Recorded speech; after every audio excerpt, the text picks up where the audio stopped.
Because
Hello?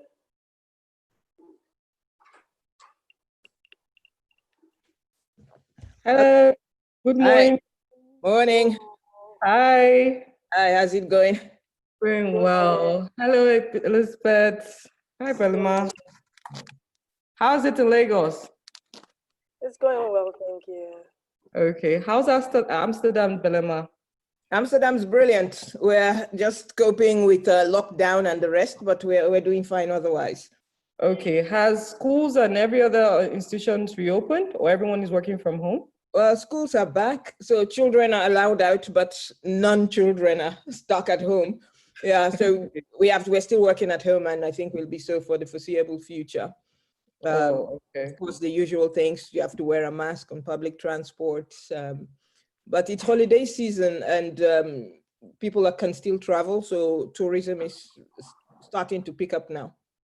Oh, okay, great. All right. Well, in Abuja, I think everyone has gone back to work. Most people actually. Oh, really? Just schools are still locked down. Yes. Yeah. Although the government is setting up protocols and procedures for Yeah. schools to resume and all that. They basically wanted to move WAEC till next year, but people actually voted against it, and so it has to happen this year. So schools will open maybe in a month, basically. But everything is... So all schools back in a month, even in Lagos? That's what I see happening, basically, because the conversations around the whole thing, I mean, the ministers talked about the fact that he rather have students keep the whole year, waste the whole year than lose their lives and all that. But then a lot of people actually revolted against it. They felt it doesn't make sense, and then their counterparts outside the country are actually going to be moving forward and all that. Yeah, so exactly. It doesn't favor us, and so we should get back. So right now, I think the conversation is how to make schools safer for children. Yes. Yeah, I mean, with distancing, they can do it, and exams can also, I mean, you can do things online. Well, I mean, in the big cities, I assume you can do that, but in some school in a village somewhere, you will have issues to do that, you know? That's my only concern, basically. Yeah. So we're 1 minute away from 10 a.m. here. Okay. So let me just give the other panelists some time to join in. Okay. Yes. Right, just a sec.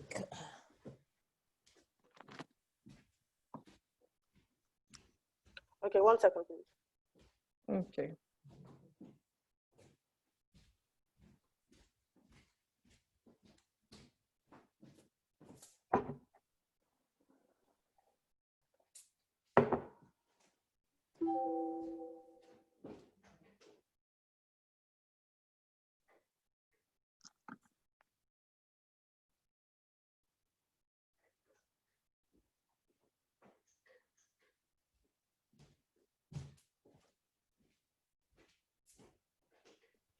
Hello, everyone. How are you doing there?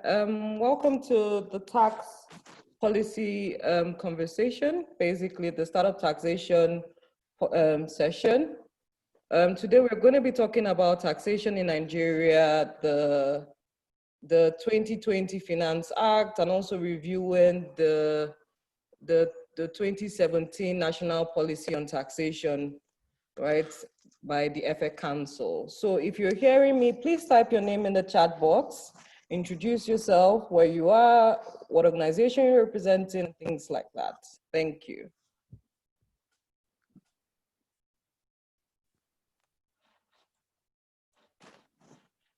Okay. Hi, Richard, welcome. Hello, Toyin. Hello, Mercy, good morning. Hi, good morning. How are you doing today? I'm well, and you? I'm okay. Hi, Mecca, good morning. Good morning, Mercy. How's it going? Going well. How are you doing today? Doing very well, thank you. And yourself? Okay. I'm okay. Welcome to this session. It's good to meet you guys. I'm meeting Belema for the first time. We've spoken, meeting Emeka for the first time, and Elizabeth. So good to meet you. Same here.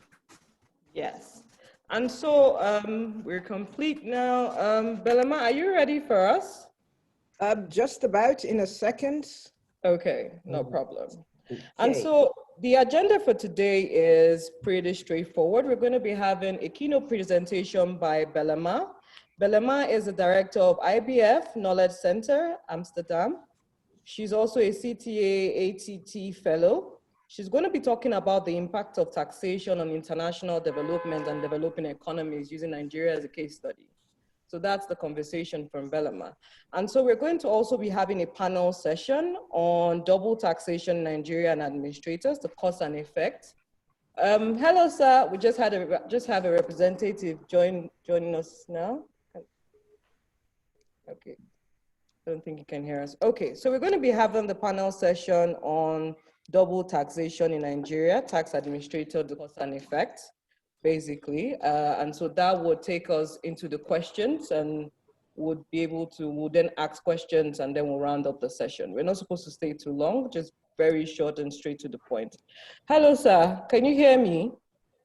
I can hear you. Good morning. Good morning, sir. Good morning, sir. So we also have the director of VAT, Mr. Tebitayo Orebanjo from FIRS. He's representing the chairman of FIRS and is going to be speaking on behalf of the government. So thank you very much, everyone, for joining us. And so we can begin. Belema, are you ready? For sure, yes. Okay, so let me give you permission to share your screen. Okay, I think you can share your screen now. You will have a slide. I don't have any slides. I'm okay, just wonderful. No problem. So, is it okay like that? Yes, it's very okay like that. All right, wonderful. Okay, right. Thanks, Mercy, and good morning, everyone. It's a pleasure to speak with you today, and I'd like to thank the organizers for putting together these events. But before proceeding, I think perhaps an idea to say a bit about IBFD, where I come from. Yeah. Some of you might not have come across our work. IBFD is a not-for-profit organization. We're based in Amsterdam in the Netherlands. We're a cross-border tax knowledge organization, and our mission is to spread the word of international taxation to every corner of the world. And we do this via our publications, our training courses, our thought leadership contributions. So today I'll be speaking about the impact of taxation on development, as Mercy mentioned. Specifically, what can we reasonably expect from tax policy as we further our development aims? Well, this is a topic of huge pertinence for Africa and for Nigeria in particular. In the last few decades, it's become clear that a robust tax policy, properly executed and coupled with good governance, will provide the sort of development gains that our citizens have a right to expect. So today I would like to address this topic and taking into account several broad themes that I see playing out in the international tax order. And I'm speaking of the following broad themes. First, the current work of the OECD Base Erosion and Profit Shifting Project. Second, the plans for the Africa Continental Free Trade Area. And third, the impact of the COVID pandemic on global economies. But first, let's start with some context. Let's go back to 2015, when the UN General Assembly adopted the 2030 Agenda for Sustainable Development, and together with that, the Sustainable Development Goals. The 2030 agenda has been enthusiastically adopted by world leaders. And on the need for strategy towards better lives and livelihoods, we see that there has been common consensus across the world. So put quite simply, the aims of the Sustainable Development Goals, these are to relieve poverty and to foster economic growth among nations. In these two matters, tax plays an important role. The key premise here is that sound tax policies will help governments to raise and allocate domestic resources. And these resources are actually vital for public service delivery. Schools, hospitals, good roads, what have you. So fundamentally, a few things are essential from a tax administration perspective. As citizens, what do we want to see? First, we want to see the formulation of sound tax policy. Second, we want to see efficient infrastructure for collecting taxes. Third, we want to see high quality capacity building for tax officials. And fourth, we want to see legally enshrined rights for the taxpayer. I would like to pause here to pull in another overarching theme. Often, we emphasize the need for governments to raise money through taxes. We lament the action of taxpayers who have been less than honest in their obligations. But here is also something that should be worth a mention. The issue of accountability and that of trust. What happens to all these tax revenues when they have been collected by the government? Far too often, citizens do not see the link between revenue collection and public service delivery. And where there is no accountability for tax revenues, it is hard for citizens to trust their governments. And without trust, the fundamental social contract is placed under strain, and we depart from the spirit behind our development goals. So I turn now to the first theme. The current work of the OECD, in particular, its two-pillar approach, which it launched last year. Recall that the so-called Pillar 1 approach gives a new taxing rights so that countries may tax companies who do business in their territories without having a physical presence there. As it turns out, recent action from the United States has cast doubt on the viability of Pillar 1. Even so, there is much to gain from a developing country perspective, a so-called market jurisdiction. I note here Nigeria's recent moves to tax such income, introducing rules on significant economic presence.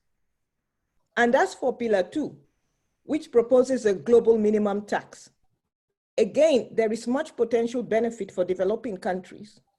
However, there are also complexities, issues to do with rule ordering, operation of tax incentives, and consequential amendments to tax treaties. How are we, from a domestic level, arranging our domestic rules to catch up with these? In the light of all these areas, challenges abound. And while we are on the subject of policy, there are some further matters to consider of particular relevance to Nigeria. The suitability or otherwise of tax incentives, how to formalize the informal sector, and the alignment of tax policies with investment policies. I turn now to the second theme, the Africa Continental Free Trade Area. The stated aim is for a single continental market for Africa for goods and services, coupled with free movement for business and for investment. Indeed, successful implementation of the free trade area will take us some way towards achieving the Sustainable Development Goals.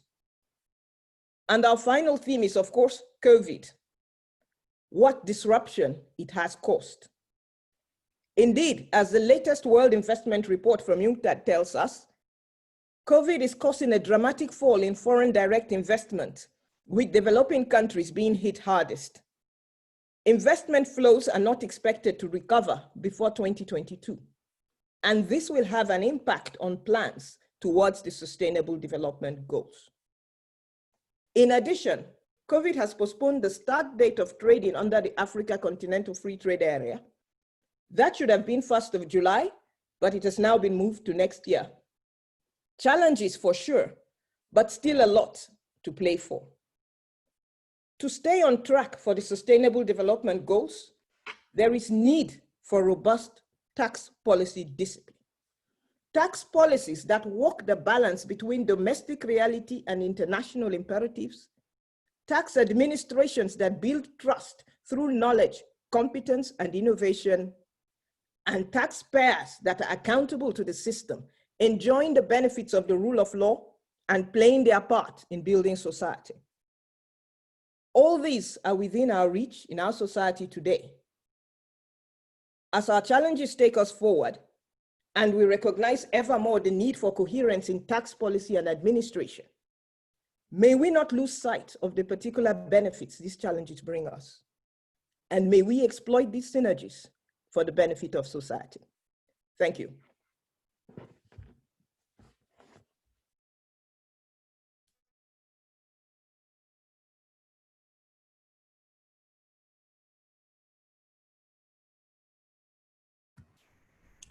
Mercy, if you're talking, I think you're on mute and we can't hear you. Oh, thank you. So thank you very much, Belema. That was a really holistic explanation on the impact of taxation in Africa, the impact of taxation on the African, or the relationship between tax and Africa trade, the continental trade thing, and also the impact of COVID-19 on taxation and its relationship with trade in Nigeria. Thank you very much. That was really interesting. Okay, now, so we're going to begin. First off, do we have, for the other panelists, do you have any contributions? Would you like to add anything to what Belema has said before we move to our discussion, basically? And guys, if you have, for those of you joining us, if you have questions, please write your questions in the Q&A so we can take them during the session. Thank you. Okay, hi everyone, good morning. It's Hello. From KPMG. I think Belema has spoken really well. She summarized the issues in a very apt and concise manner. The key issues with taxation in Nigeria is to ensure that the implementation of the tax policy and the Finance Act, the introduction of the 2019 Finance Act, is implemented and monitored for the purpose of what it is supposed to achieve. So Nigeria has recognized the need to ensure that equity in taxation is established. It's recognized the need to eliminate moribund tax laws. It's recognized the need to bring the Nigerian tax laws to a standard that can be adjudged as global best practices. So the introduction of the Finance Act, which was a thrust of the national tax policy, is apt for its time now.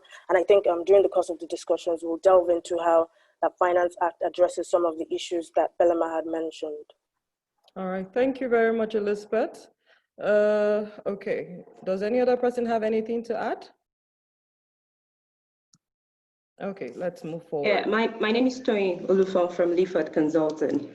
I'd like to add to what Elizabeth has talked about regarding the Finance Act 2019, or sorry, 2020, anyway, 2019, but it was passed this year. Belema talked about the impact of COVID on the economy at large in the world. So it's very imperative also that this is taken into consideration forward, you know, in the way it's being implemented, because COVID has really disrupted a lot of businesses. And if care is not taken, if this Finance Act are just taken hook, line, sinker and implemented in a period like this where we have economic instability, this could actually have a negative impact on the country, I mean Nigeria. So it's imperative also we take into consideration the impact of COVID on businesses right now and how this finance bill is being implemented henceforth. All right, okay, thank you very much. So moving forward into the panel discussion. Guys, please, I would like, that's for the panelists, I would like you to actually introduce yourself and talk a bit about yourself before we go into it.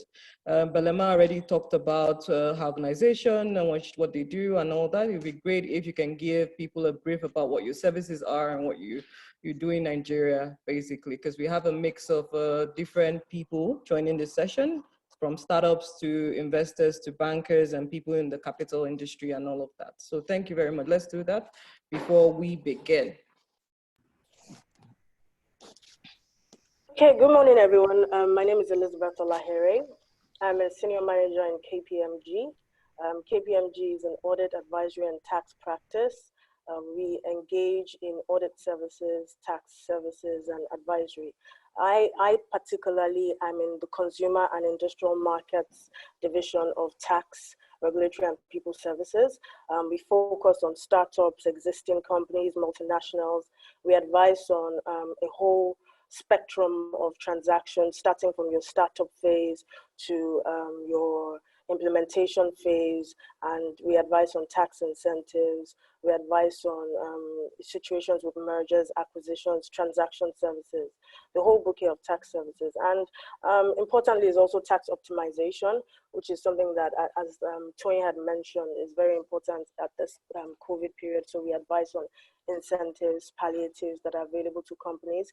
We also assist to process such incentives, such as pioneer status, export incentives, and other types of incentives that would help engender cash flow with the companies. All right, thank you very much. Tony, would you like to go next?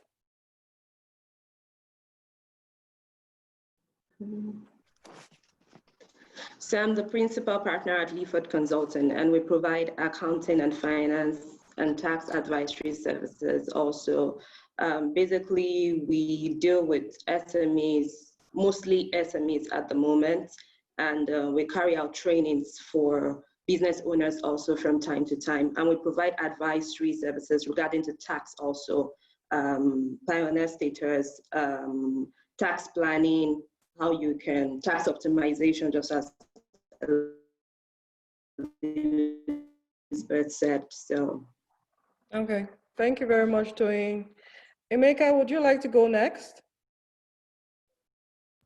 Sure, thank you. My name is Emeka. I am a senior manager with PwC, the Tax and Regulatory Services unit. We also provide tax services and right from tax compliance to tax advisory to assistance with revenue tax audits to tax issues around mergers and acquisitions and companies that just want to know their tax health status.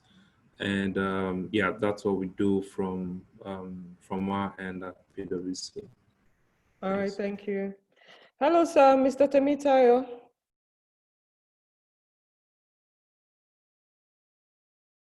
Mr. Temitayo, you're on Yeah, mute. I'm with you. Yeah, please introduce yourself and the FRS.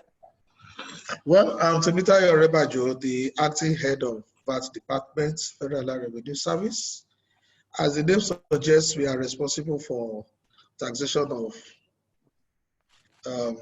vatable transactions in the Nigerian economic sphere.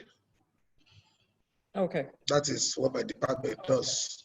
Okay. And you know, Federal Revenue Service is responsible for the taxation of corporate taxes and also taxation of the military and Nigeria's diplomatic staff. All right. So basically, that's what we do. Okay, thank you very much, sir.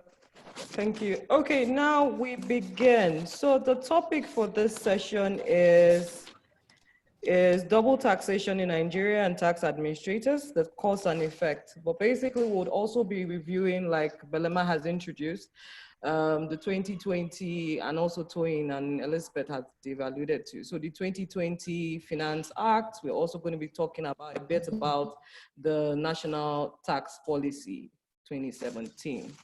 So Belema has talked about the reason, basically gave us an overview of why people do not pay taxes, right? The lack of accountability and all of that. Oh, wow. Hello, can you hear me now? Mr. Yes. Temitayo? Okay. I great. did not hear the topic very well. I only had double taxation in Nigeria. And Okay. that was so. Okay. So let me just repeat myself. So double taxation in Nigeria, tax administrators, and the cause and effects, basically. But would be doing like an overview of analyzing the 2020 Finance Act. We're also going to be talking a bit about the national tax policy. The questions and answer will definitely she has talked about, Belema has talked about the reason, basically. She has given us an insight into the reason why people do not pay taxes, the reason for systemic non-compliance, right? And also the lack of faith in the Nigeria tax system. However, I still want to ask that question, right? Tony, you work with startups and SMEs, right? And you have been working with businesses that are just taking off and businesses that have not gotten to that that milestone or gotten that much money, right? What would you say is the reason for the systemic non-compliance of Nigerian and That's Nigerian? what we do. Yes, and why the lack of faith, basically, from your experience? Thank you for your question. In 2019, I was privileged to tour 12 states in Nigeria, teaching entrepreneurs about Nigeria taxation. And anytime I'm about to start a particular class, I will always ask this question: who likes to pay tax here? In a class of more than 200 entrepreneurs, if I'm lucky, I'll get someone to raise up their hand. Just one person will raise up his or her hand, and I'll tell the person that, okay, then henceforth you'll be paying our taxes. And everybody will hold him and say, yes, you have to start paying our taxes. And I asked the question, why don't they like to pay tax? One lady stood up, I will never forget her response. She said that she really wants to pay tax because she understands that it's a civic duty to do so. However, the burden of tax is too much. That some days in her businesses, when she's at her business place, she gets to experience about 3 different tax agencies coming to ask her to pay for tax, from local government to states to even the informal tax collectors. And that I'm referring to the chairman in maybe the market that they operate, coming to telling her to pay taxes. So our own reason is that there's too much taxes to pay. And she's not earning enough, for her to be paying these various taxes. So basically, she's seeing it as double taxation. You say, I'm paying tax for this. Then the next body, the next organization comes, or the next tax organization comes and say, oh, you have to pay this again. Then she tells them that, oh, I've paid these taxes. And they're like, no, you've paid to local government. This is state government. You need to pay us our own, right? So for her, that's like that's one of the reasons she doesn't pay her taxes. Another person too said that even though there's a right for these taxes to be administered, there is no justification for it.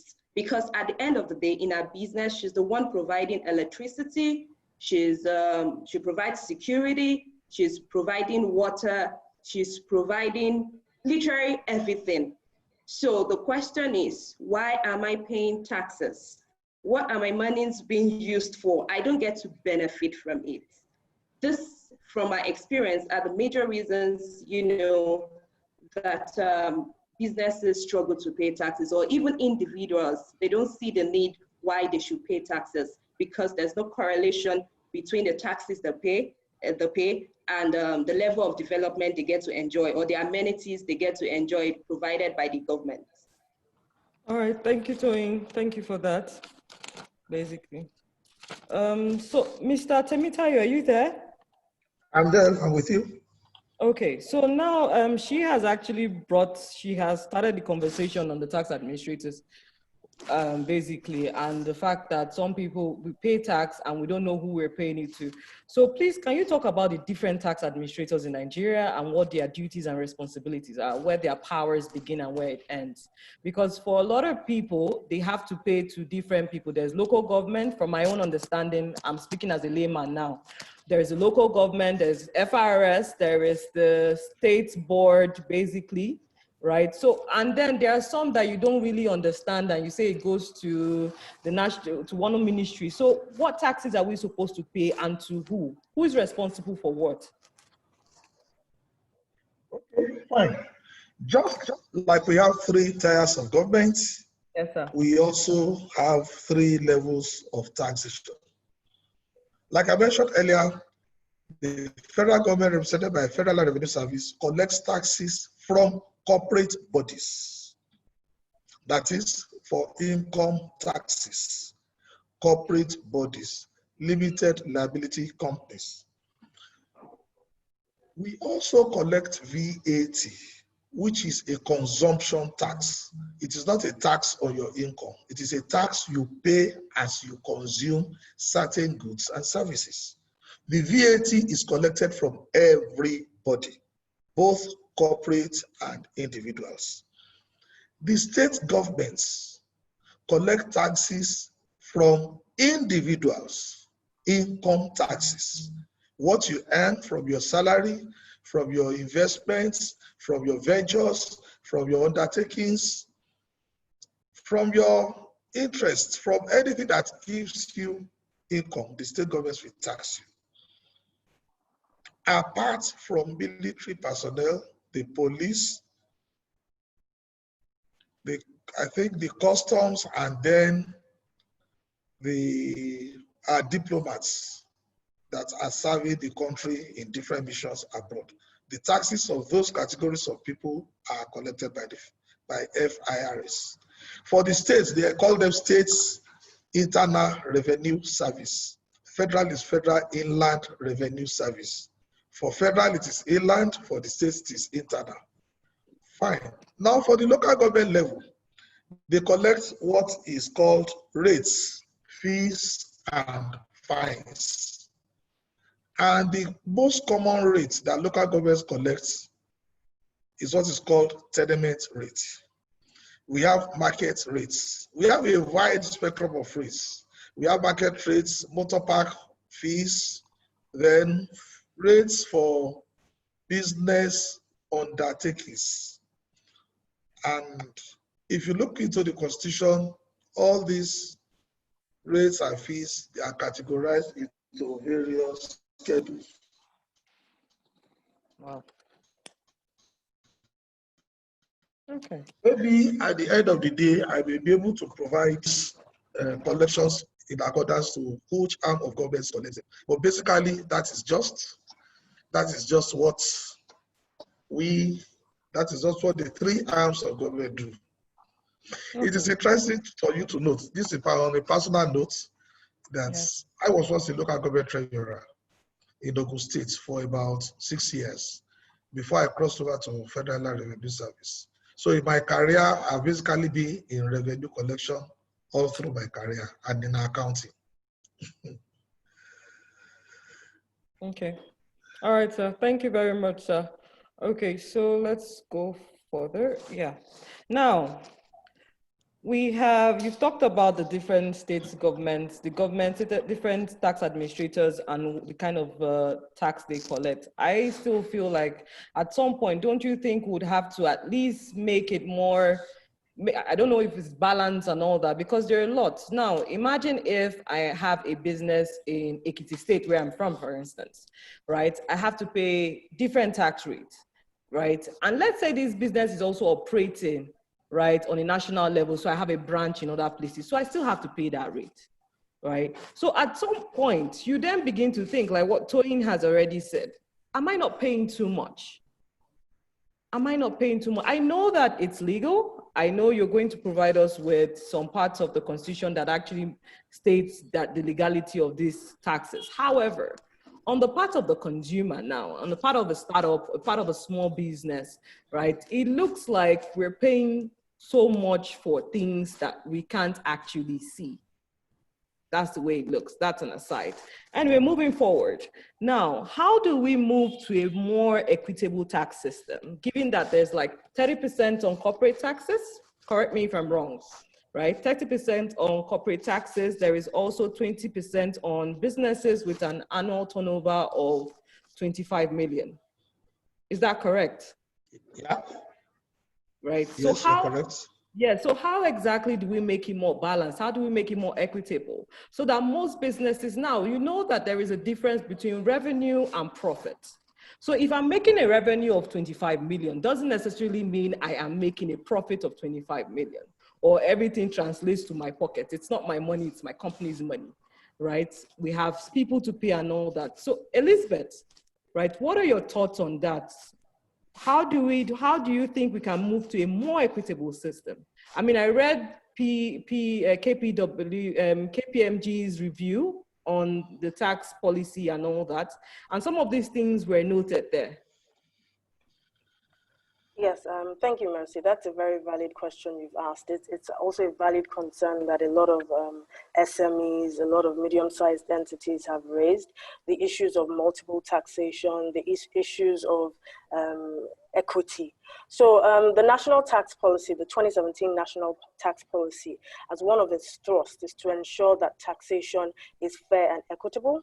And the 2019 Finance Act has also been enacted to ensure that this is happening in practice. So what has happened is in the Finance Act, there's been a lot of introductions of palliatives and incentives for MSMEs, micro, medium, and small, medium enterprises, to ensure that taxation, the burden or the administrative requirements for taxation to this level of companies, to this class of companies is minimized to the barest minimum. So for instance, one of the introduction of the Finance Act was a graduated income tax rate scale, where if you have a turnover of 0 to 25 million, you're paying taxes at 0%. If you have between 25 to 100 million, your tax rate is 20%. And then anything above 100 million is the 30%. So what this has done is to say that small and medium-sized entities would not be paying the same rate as a large entity, just to give that company some sort of leeway to focus on their business. So the other thing to say is that taxation is actually on profits. So at the end of the day, a company is required to, first of all, determine what its taxable profit is. In doing that, you would have deductible expenses. So expenses that you incur in the course of your businesses will be tax deductible to the extent that it is allowed within the confines of the tax laws. Of course, beyond the normal taxation in terms of the corporate income tax, there's another level of corporate income tax that is in the Act, which is the minimum tax. So the minimum tax has been revised in the Finance Act, but the good thing about it is that a small company is also exempt from minimum tax, which is supposed to be 0. That tax is on a turnover. So that is in a situation where you have no tax to pay or tax to pay that is less than the minimum tax. You would have to pay something on your turnover. But the Finance Act has made sure that a small company is exempted from minimum tax. So that's another incentive, yeah. And then from the value-added tax perspective, there's also a threshold that was introduced, the same 25 million. So where a small company is making turnover of below 25 million, then there's a VAT registration threshold of that 25 million, and you won't be required to register or file returns. So these are some of the elements of the Finance Act that has shown some support to these categories of companies. Okay, thank you very much, Elizabeth. Now, Emeka, what do you think are the biggest challenges in revenue collection for Nigeria? Thank you so much, Mercy. Right now, I think one of the biggest challenges for revenue collection is that we have a very big informal sector. So what the tax revenue authorities have been trying to do is to kind of formalize the informal sector. So to try to bring the ordinary market sellers or the people by the roadside that engage in business, engage in some form of trade, but do not pay taxes. But that's largely driven by the fact that we don't have a good database of businesses. And, generally our record-keeping culture in Nigeria is very poor. So the tax authorities have been trying to do this. I know a couple of states that have tried to, as part of one of the programs in the national tax policy document, bringing, expand the tax base essentially. So that has, in a nutshell, been one of the biggest setbacks. And like the other points that we mentioned earlier, obviously nobody likes to pay taxes. Nobody that would, if they can avoid it or go out of their way to pay 1 naira above what they are legally required to pay. So the fact that there's that lack of basic trust and that breakdown in social contracts, that's something that disincentivizes people from paying taxes. So so those in a nutshell are the major setbacks for people in complying with taxes in Nigeria. You would notice that Nigeria has one of the lowest tax to GDP ratios of about 6%. When compared to other countries, even in Africa, we have countries like Kenya, countries like Ghana doing things between 18 and 20%. But Nigeria's zone is one of the lowest in the world, really. So that's essentially as a result of some of the reasons that I've highlighted earlier. So we hope that with the Finance Act, which Elizabeth has kind of touched on, that a couple of companies that were previously not in the tax net will try to come in, especially because there are now some legal exemptions. So like she mentioned, you're a company, you have 25 million in turnover and below, you're not paying taxes. So you'll be willing, or there's nothing disincentivizing you from registering for taxes because you would be legally exempted. So with that, the tax base is expanding, and hopefully these companies grow and get to a stage where they're profit making and their revenue base increases, and then they're able to pay taxes. And of course, the VAT exemptions, like she has already mentioned. So yeah. Okay. So I have two follow-up. One is for you and one is for Mr. Temitayo. Sir, do you agree with what he has said on the reasons why the difficulty or the challenges on collecting revenue? Collecting revenue and collecting these taxes. Basically, yes, I will agree. Basically, I will agree with him. And frankly, I wouldn't have put it much better than that. Okay. All over the world, there are challenges in collecting taxes. And what I can only add to it is that, you know, in Nigeria, we have a lot of infrastructural challenges that actually hamper tax collection. But as the infrastructural challenges improve, like in FRS, we are doing a lot of things to improve on that. We are now leveraging a lot of technology in FRS to remove the physical barriers between us and taxpayers, so that taxpayers can operate seamlessly with us remotely without unnecessarily being caught up with people. So I agree with him to that extent. All right, sir. So my second follow-up to that, sir. This is for everyone now. Do you think our tax ratio, right? He talked about our tax ratio compared to other countries.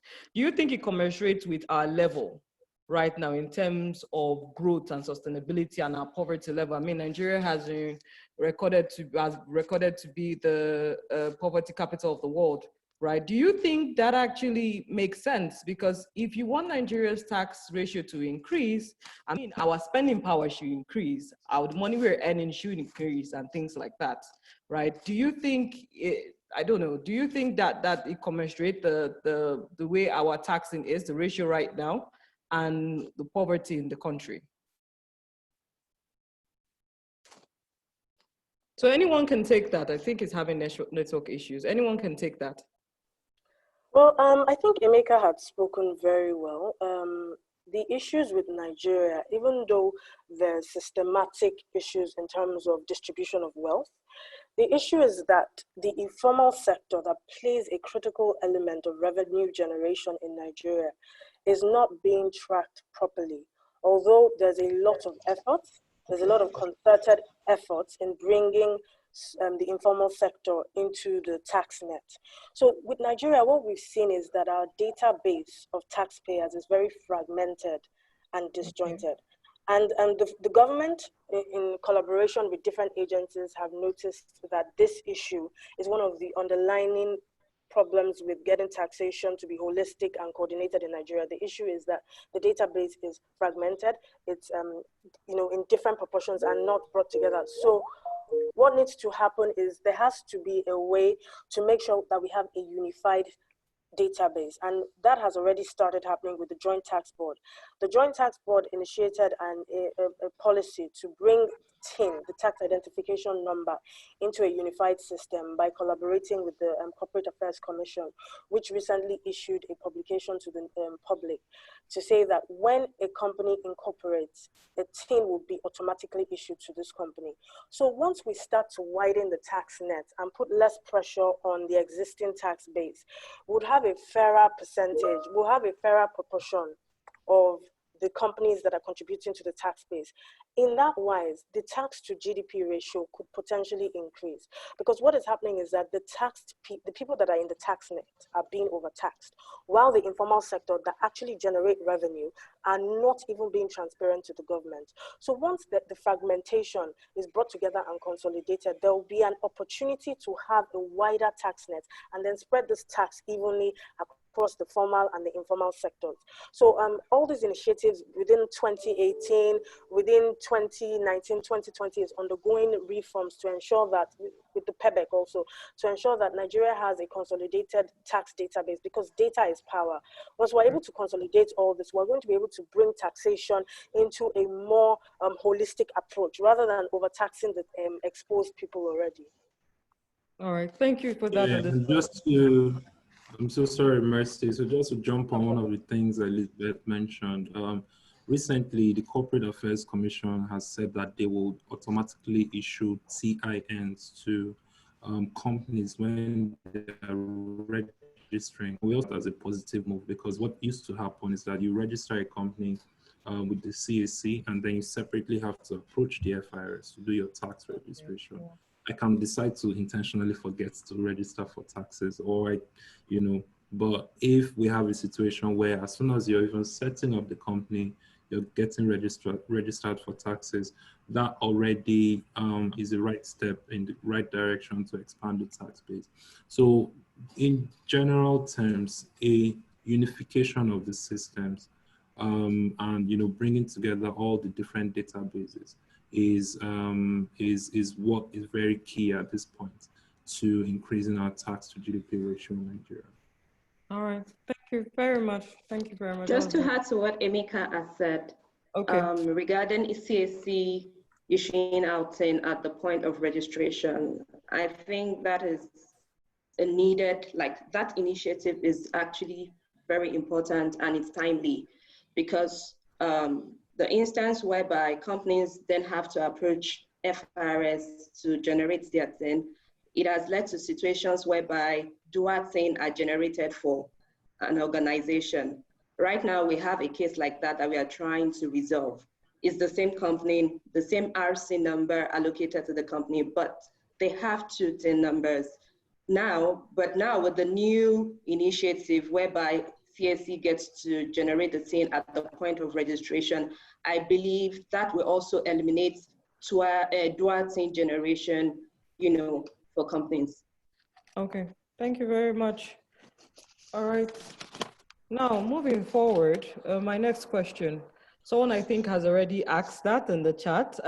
Guys, participants rather, for those of you that would like to ask a question or have asked questions already, as soon as we're done with this session, we will then answer all those questions. So if you have questions, just write it down and we will take it up after, right?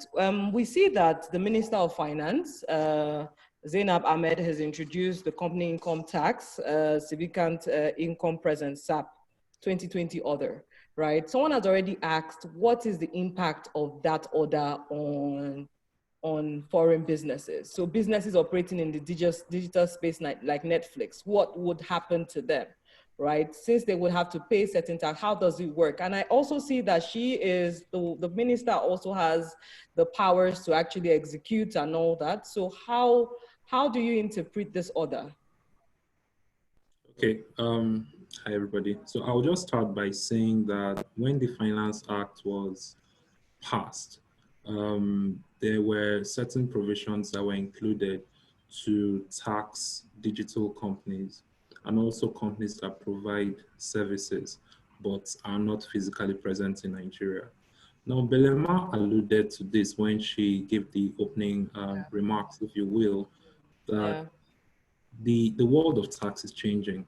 It used to be in the past that for you to be taxed in a jurisdiction, you had to have, you know, like brick and mortar operations. You had to be physically present in that territory.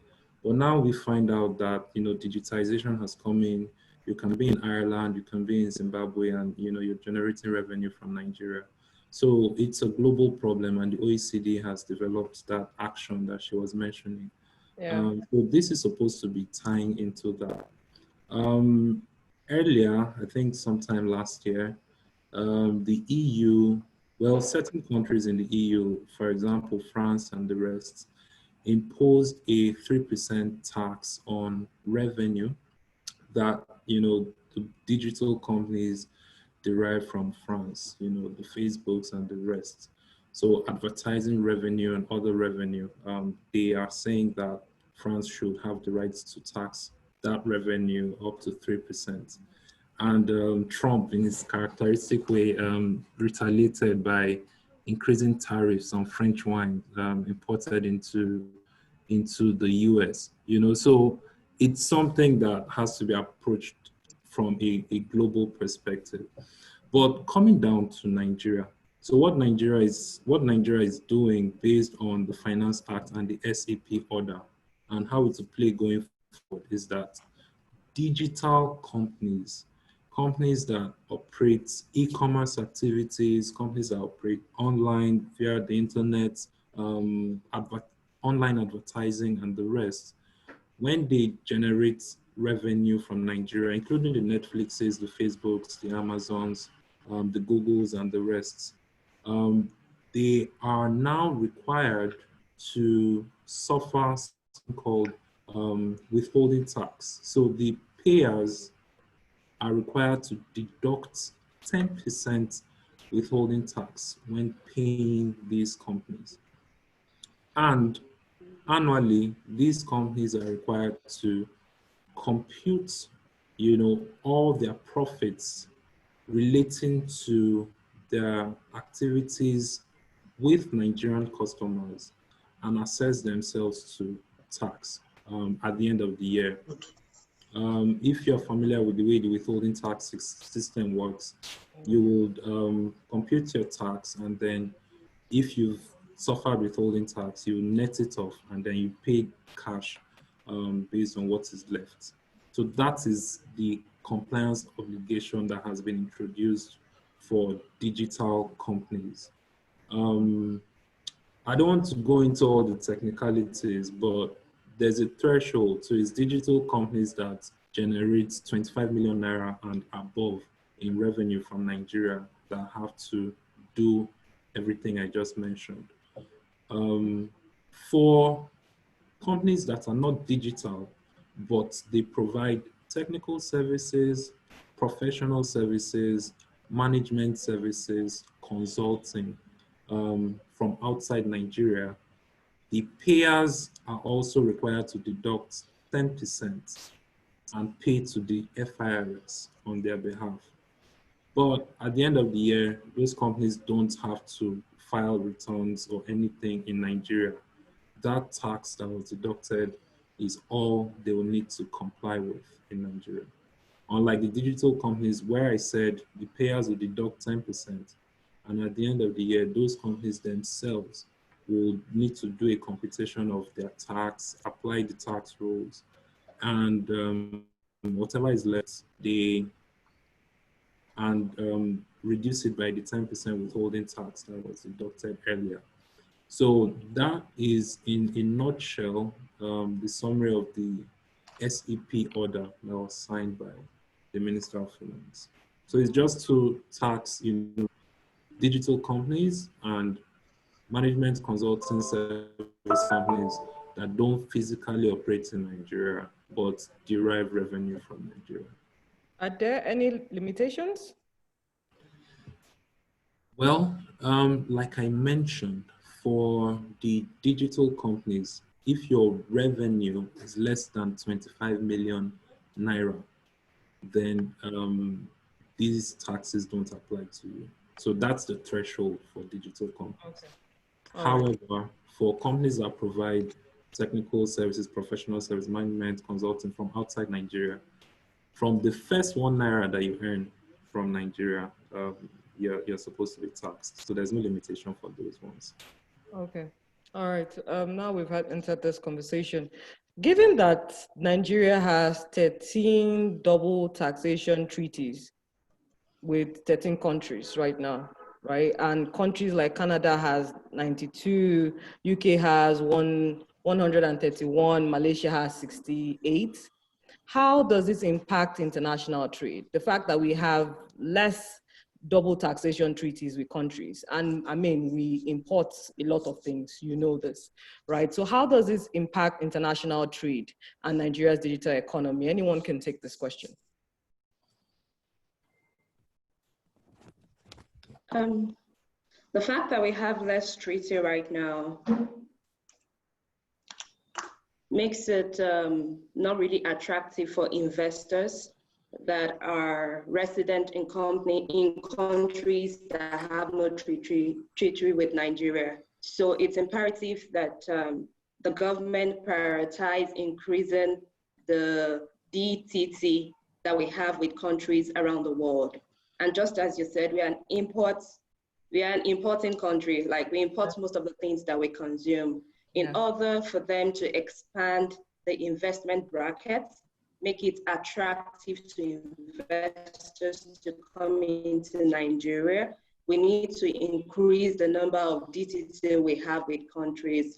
Because what most investors, what they are scared of is experiencing or suffering from double taxation, a situation whereby if they invest in Nigeria, you know, and the funds are repatriated back to their country, they get to pay another tax. Definitely that automatically makes the investment non-attractive.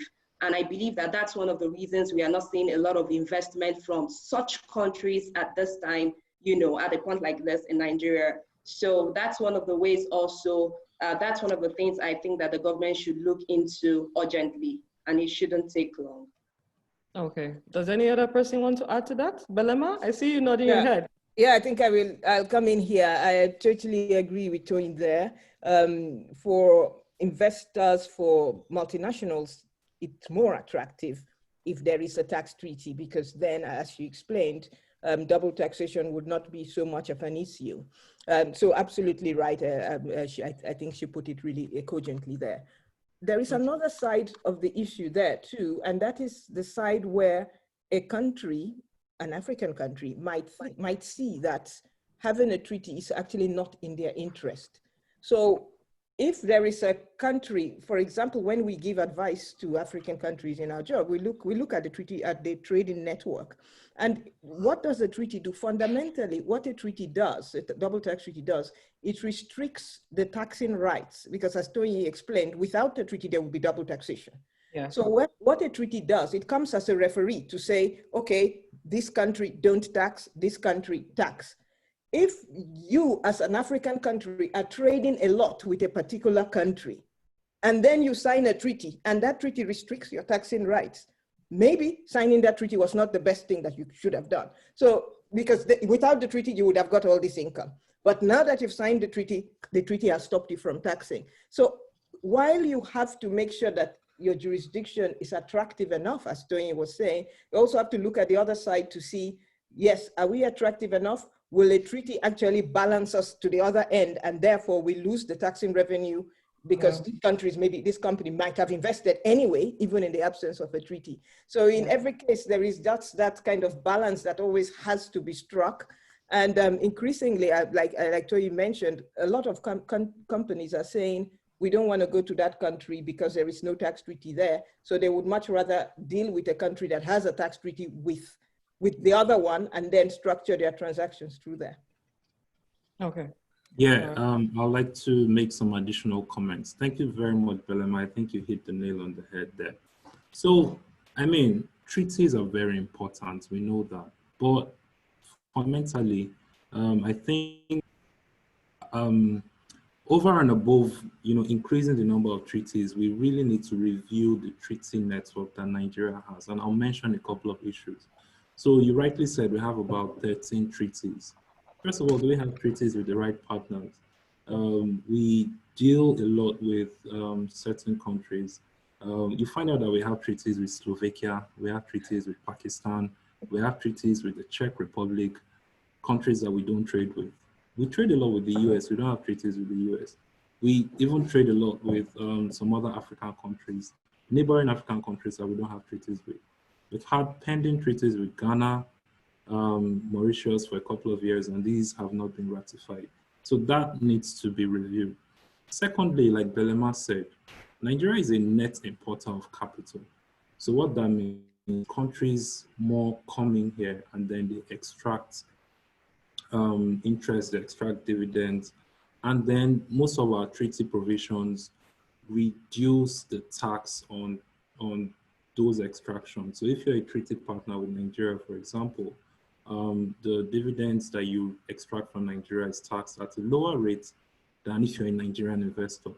So because we're a net importer of capital and the reciprocity is not balanced, you find out that you might be losing in the long run. So, so treaties are important, yes, but we need to look beyond treaties. We need to figure out whether the other basic infrastructure that will attract companies to invest in your country are there. I think we're even moving past the era of treaties because the OECD and other bodies now come in and look at whether there's something called the multilateral instrument, where tax authorities have come together to say that if the purpose of this structure, specifically putting a treaty partner to invest in Nigeria, is mainly for tax benefits, then we'll disregard it and we would apply something called the principal purpose test to determine whether you're just setting this up because of tax benefits, and they will disregard that and tax you as they should have. So the point I'm trying to make is tax authorities are even looking beyond treaties to tax you based on the substance. So like I said, we need to review the other overarching factors that will attract businesses in Nigeria over and above treaties, even though treaties are a good thing. And like I mentioned, we also need to review the partners that we actually have these treaties with. Thank you. All right. So I see that Mr. Temitayo is saying here that the US does not do double taxation treaty with any country.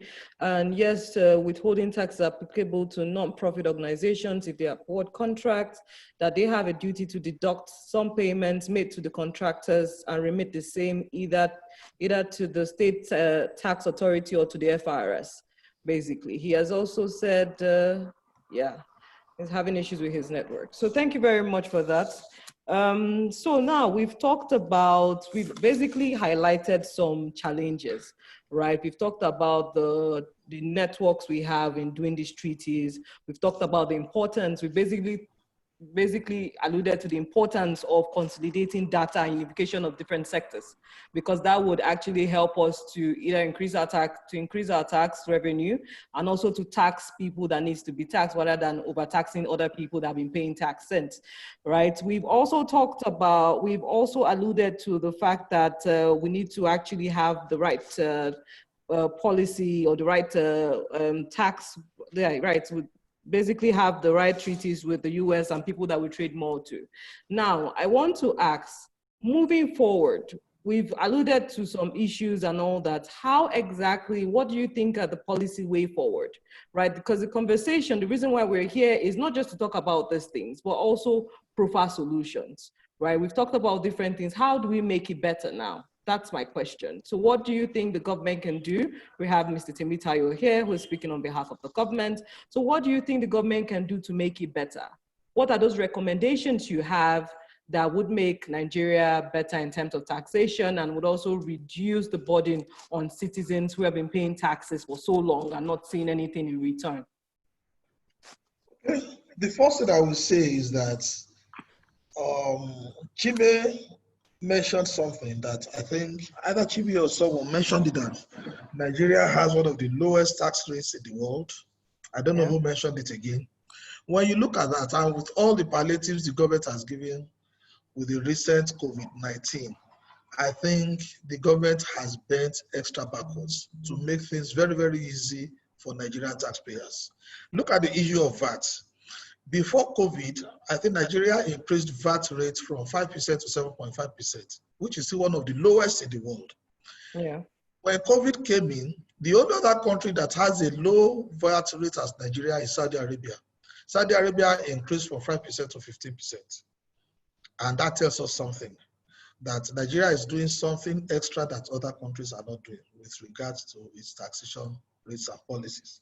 Now, one of the things we're also doing to ameliorate tax paying for the taxpayer public is what I've mentioned. We are actually improving on our infrastructure. In many of our functions now, you don't need to physically go to the tax office to do whatever you want to do. You just have to go up to our website, www.frs.gov.ng and do whatever you want to do. You can pay remotely to us, but at the same time, you can also file remotely. Yes, there are challenges, and the challenges basically are infrastructural challenges. Like I'm with you now on this webinar, and I cannot really connect. Sometimes I don't hear what the other panelists are saying. I doubt whether some people are actually hearing me. As I'm talking now, even your screen is frozen. These are some of the issues we suffer from in Nigeria, which affects us. We are leveraging a lot on technology so that we make sure the pains of collecting the taxes from the public will be reduced. And so that's all for now. All right, sir. Thank you very much for that. For the rest panelists, what do you think? What's the way forward? How do we make it better? What are your recommendations? Okay, so maybe if I can take it from here. Okay. One of the thrust of the national tax policy is to simplify the administration of taxes in Nigeria. Okay. As Mr. Timtayo had alluded, technology is a very important element. The national tax policy had also highlighted the need for the tax administrators to embed technology as one of the key instruments that would drive and generate tax compliance, because taxation should not be seen as a punishment. It should be seen as a civic duty. So the taxpayers should not be burdened with the ability to comply with taxation. So technology and innovation is one of the key elements that will help the taxpayers and the federal government to harness the benefits of taxation. The other issue is the simplicity and certainty of taxes. If there's anything certain in life, is death and taxes. But at the same time, if you're certain that you're going to pay tax, you should be certain as to what tax you should pay. So the element of gray areas in taxation with respect to multiple tax, with respect to double taxation needs to be addressed. And the federal government, together with other departments and agencies, have realized this, and they've sought to do a harmonization. So there are different initiatives that have been done through the Joint Tax Board, for instance, to ensure that things that are on the approved collection list that belongs to state should be harmonized. So I think Toyin was talking about one of these, the trainings that she went for, and one of the participants was talking about the element of paying tax to one state and the other state. So one of the things, there was an amendment order that was passed in 2015 on the approved collections and taxes and levies list. And one of the recommendations was to harmonize the taxes that will be collected by some of the states, for instance, the interstate stickers, wharfing, landing, tenement rates, all those things are supposed to be harmonized through the Joint Tax Board. But the issues that culminate from this is the actual implementation. So it's one thing for the federal government to drive these policies or to initiate these policies.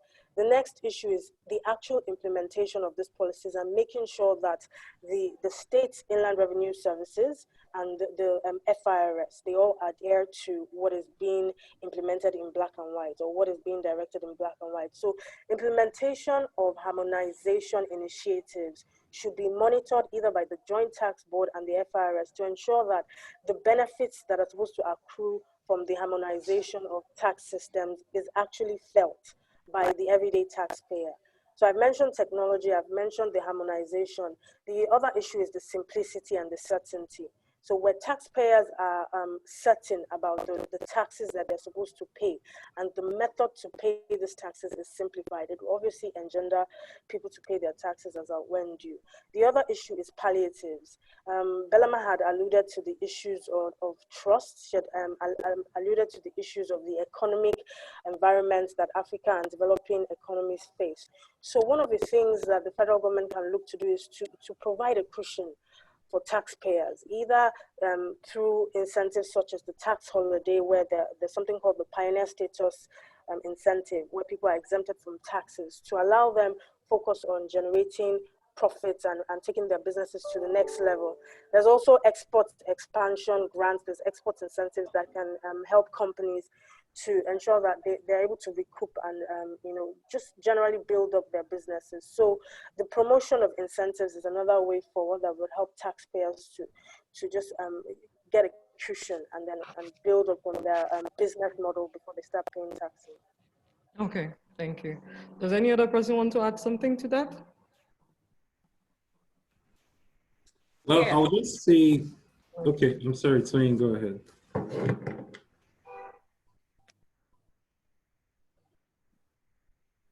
Tony, your mic. Oh, okay.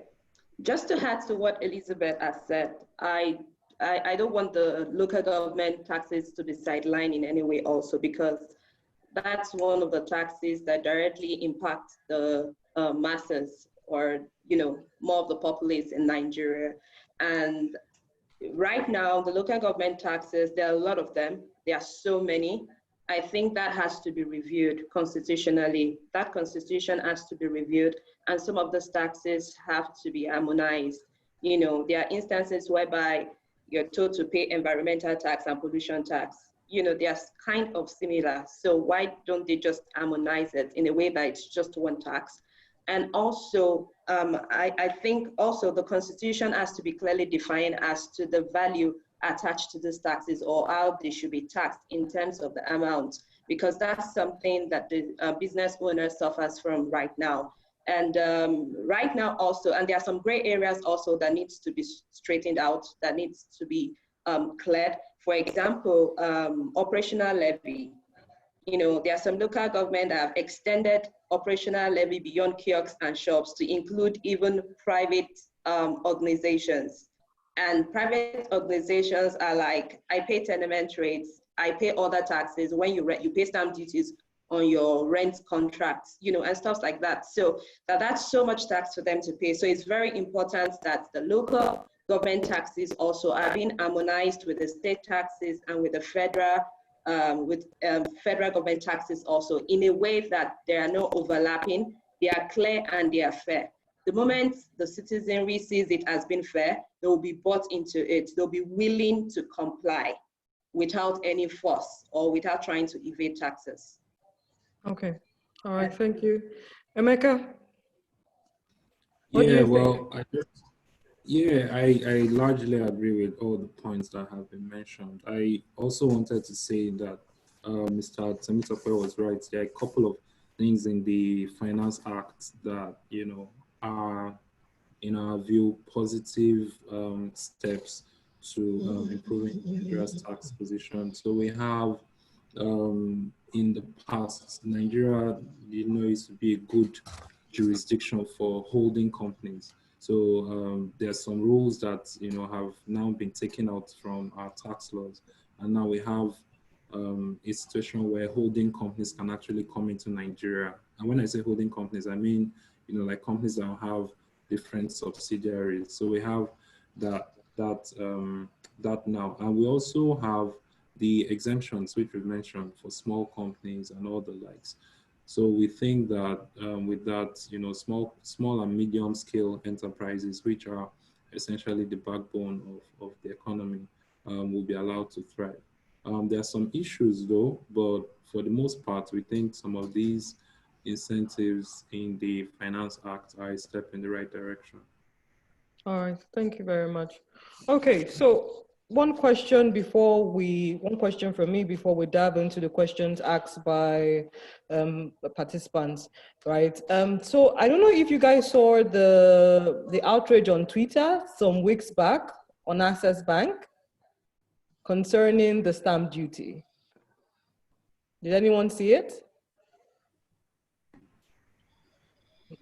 Did anyone see it? I didn't see the I saw but it. I saw it. think I'm aware of the stamp duties issue. Yeah. So basically, a lot of people were saying they're stealing their money, that they don't know what they're doing. Close access bans was a hashtag. Like Twitter Nigeria was a mess. Basically, they were basically playing that song or that video of carrying a coffin and all that. It was really hilarious, but then it was also intriguing because the federal government is saying stamp duty is a must and this is what needs to happen. This is why you need to pay stamp duty. Then customers do not understand. And I don't know whether there's a miscommunication or what exactly it is. Mr. Temitayo, can you hear us? I can hear you perfectly. Please, can you talk about stamp duty? What it means, Okay. Why people should pay stamp duty?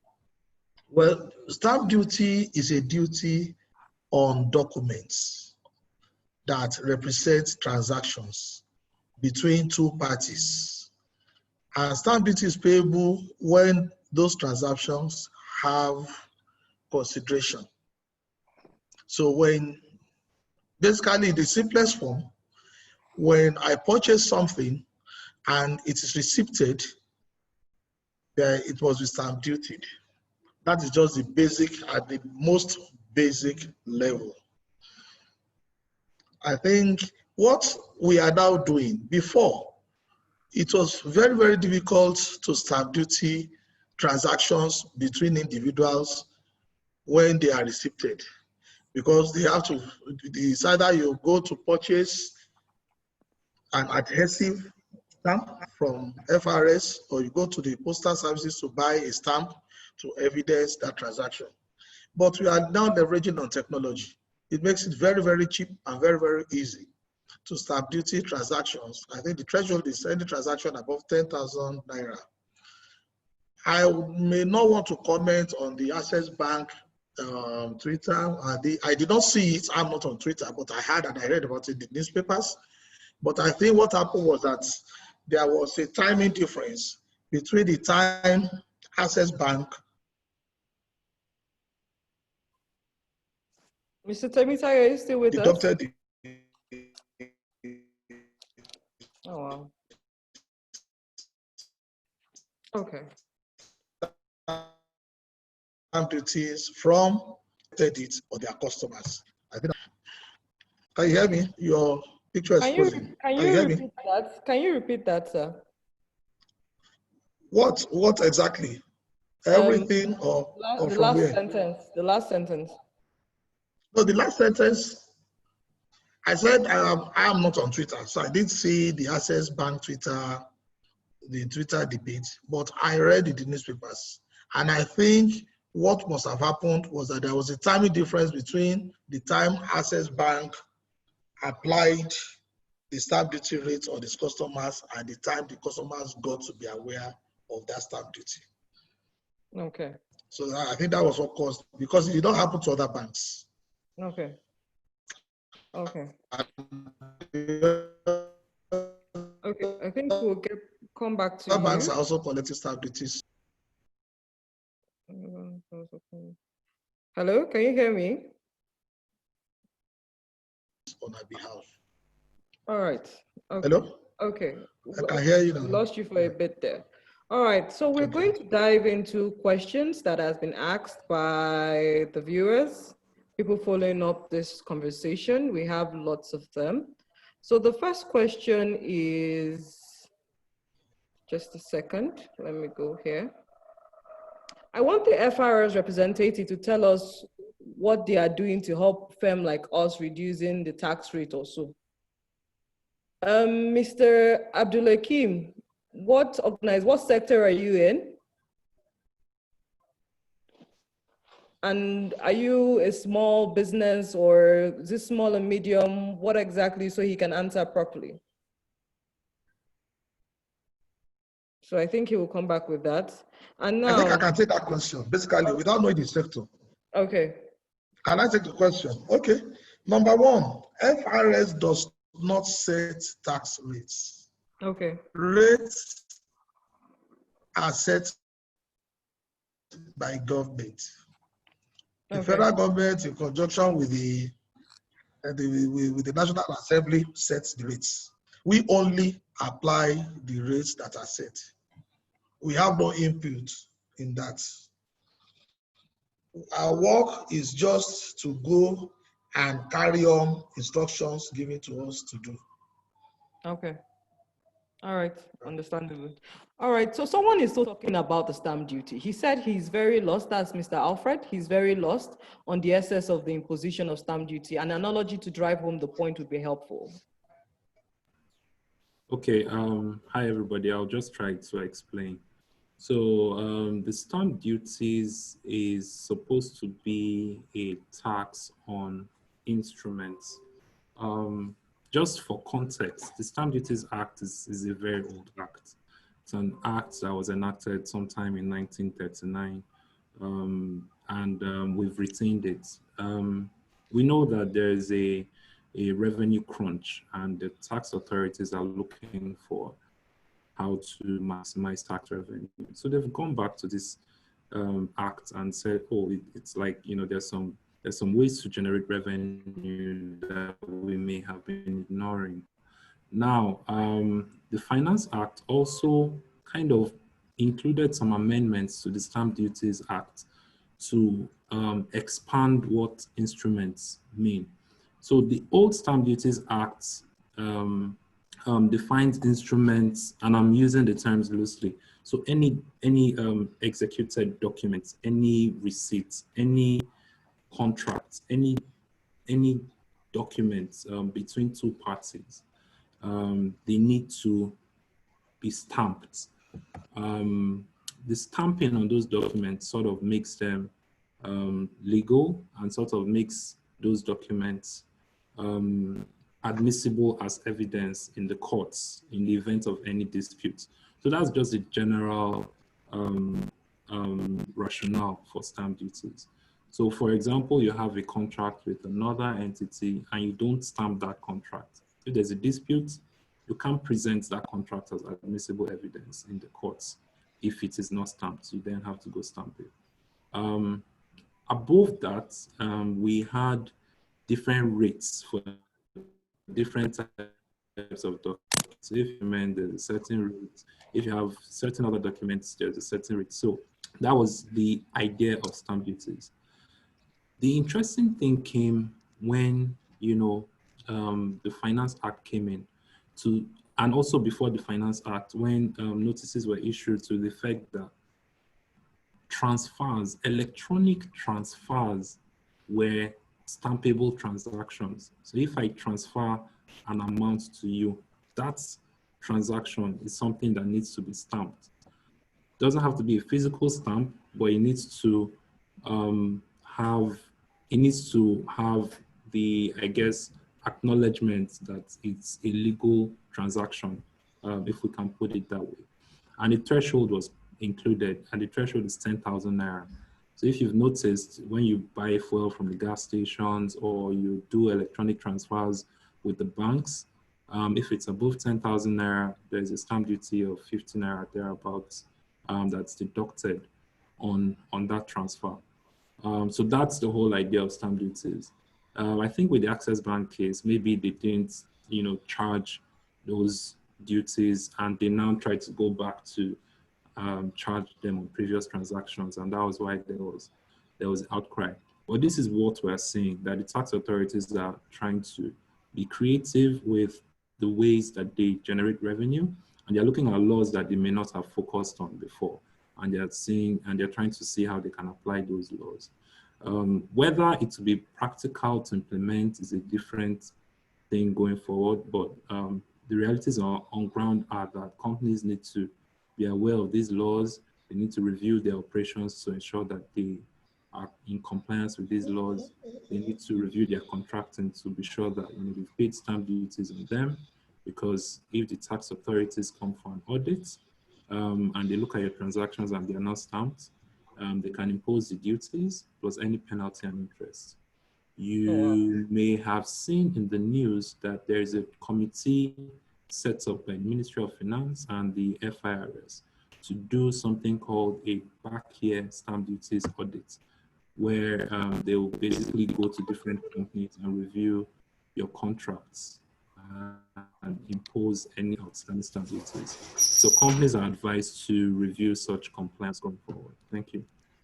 All right, so someone else is saying that I feel stamp duty collected on salaries has been subject to PIT. Subject to PIT is double taxation. Please clarify. Mr. Temitayo. I'm sorry, can you take that question again, please? Okay. Someone said, Mr. Henry said, I feel stamp duty collected on salaries that has been subjected to PIT is double taxation. Kindly clarify.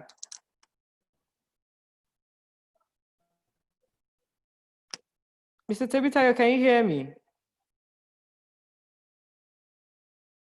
Okay. Does any other person want to take this? I didn't hear you at all. I didn't hear you.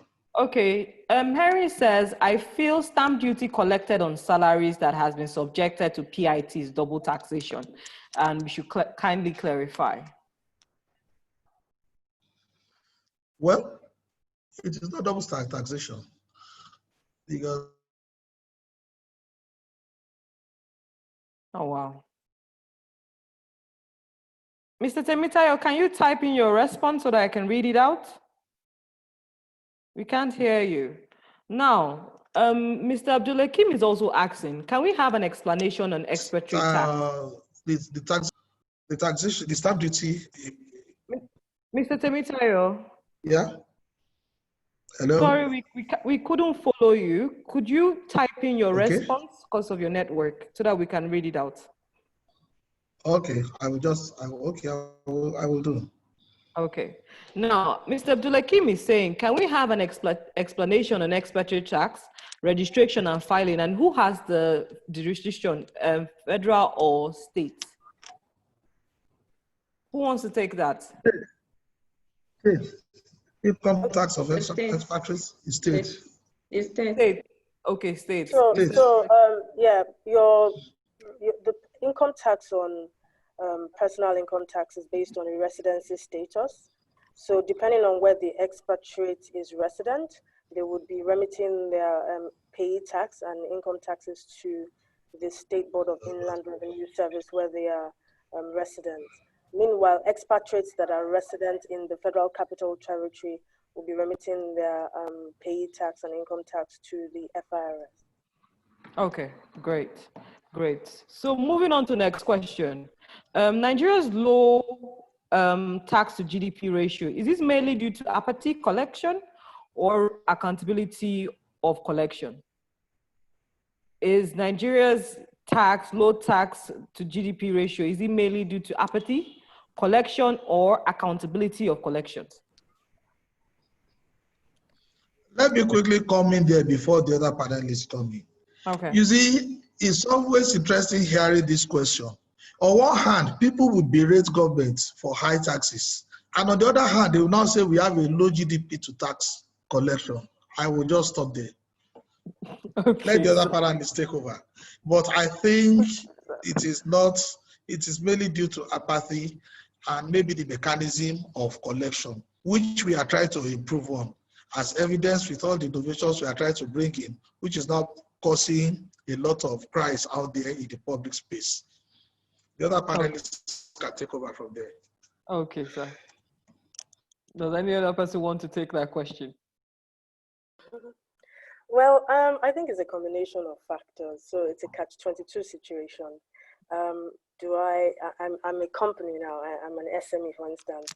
I'm the one potentially sorting out my power and sorting out other infrastructure. So do I want to, dedicate all that my resources to doing what the government should do for me, and then at the same time paying the taxes? So I think all parties should come to the table with justice and equity.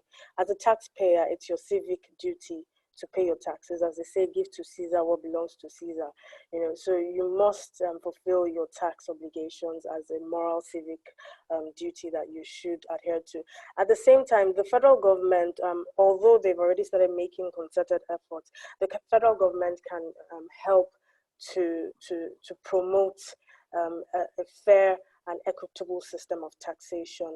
The taxpayer should be seen as a customer, as the national tax policy says. And because of that, there should be elements around taxation, the collection of taxes that is fair, just to the taxpayer. And also there should be transparency with taxation. There should also be, as I mentioned before, the certainty with taxation. And that there should be the ability for taxpayers to trust the government. For instance, when it comes to refunds, the issues of refunds as to why they take such a long time to process, taxpayers should be confident to know that in a situation where I find myself in a refundable position for VAT, withholding taxes, I can go to the government and within a prescribed time frame, I know that I can get my refund. So the federal government needs to put in systematic measures in place to ensure that taxpayers are comfortable and partner with the federal government and the state government as partners in developing our economy by ensuring that the taxpayer is treated fairly. There's also no bullying, and then there's also that certainty of taxes. The Finance Act, as we've all alluded to, is definitely a step in the right direction. It's a welcome development, especially for small and medium enterprises, ensuring that these incentives are there to cushion the effect of tax administration and to also bridge that gap, because there are other elements that will bridge the tax revenue gap. As we all seen with the budget, there's been a recent revision of the budget because of the fall in crude oil prices. So taxation is coming to the forefront, and that's why things like stamp duties and moribund tax laws that were hitherto either ignored or de-emphasized will come to the forefront. So it behoves on taxpayers to ensure that tax compliance is of utmost importance and utmost attention is paid to tax compliance, so that you are left with a situation where penalties and interest is not something that you're dealing with. At the moment, the Federal Inland Revenue Service and the State Board of Inland Revenue Service, particularly with Lagos State, they've brought in palliatives and measures for COVID to ensure that taxpayers get potential waivers. For instance, the FIRS issued an extension up to 31st of August for waivers of interest and penalties on disputes arising from tax queries, tax audits, and investigation exercises. So once your principal liability is paid within now and 31st of August, then you can get that potential waiver of interest and penalties. So the government is trying their best to also ameliorate the taxation burden on companies, particularly in this time. But we all have to work together. The country has to come together to ensure that taxation is done in a fair and just and equitable manner to all parties involved. All right, thank you very much for that response. Okay, now this is a comment by Mr. Olawi.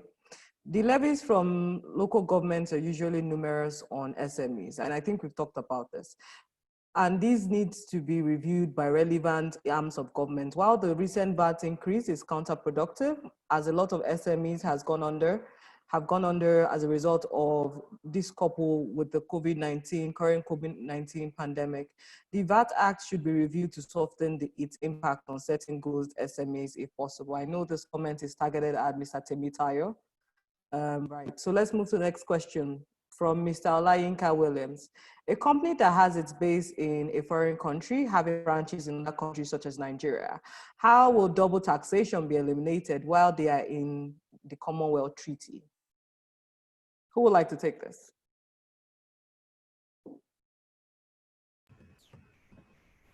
Yeah, so a foreign company that has operations in Nigeria, if you will, head office base of that company is a Commonwealth country.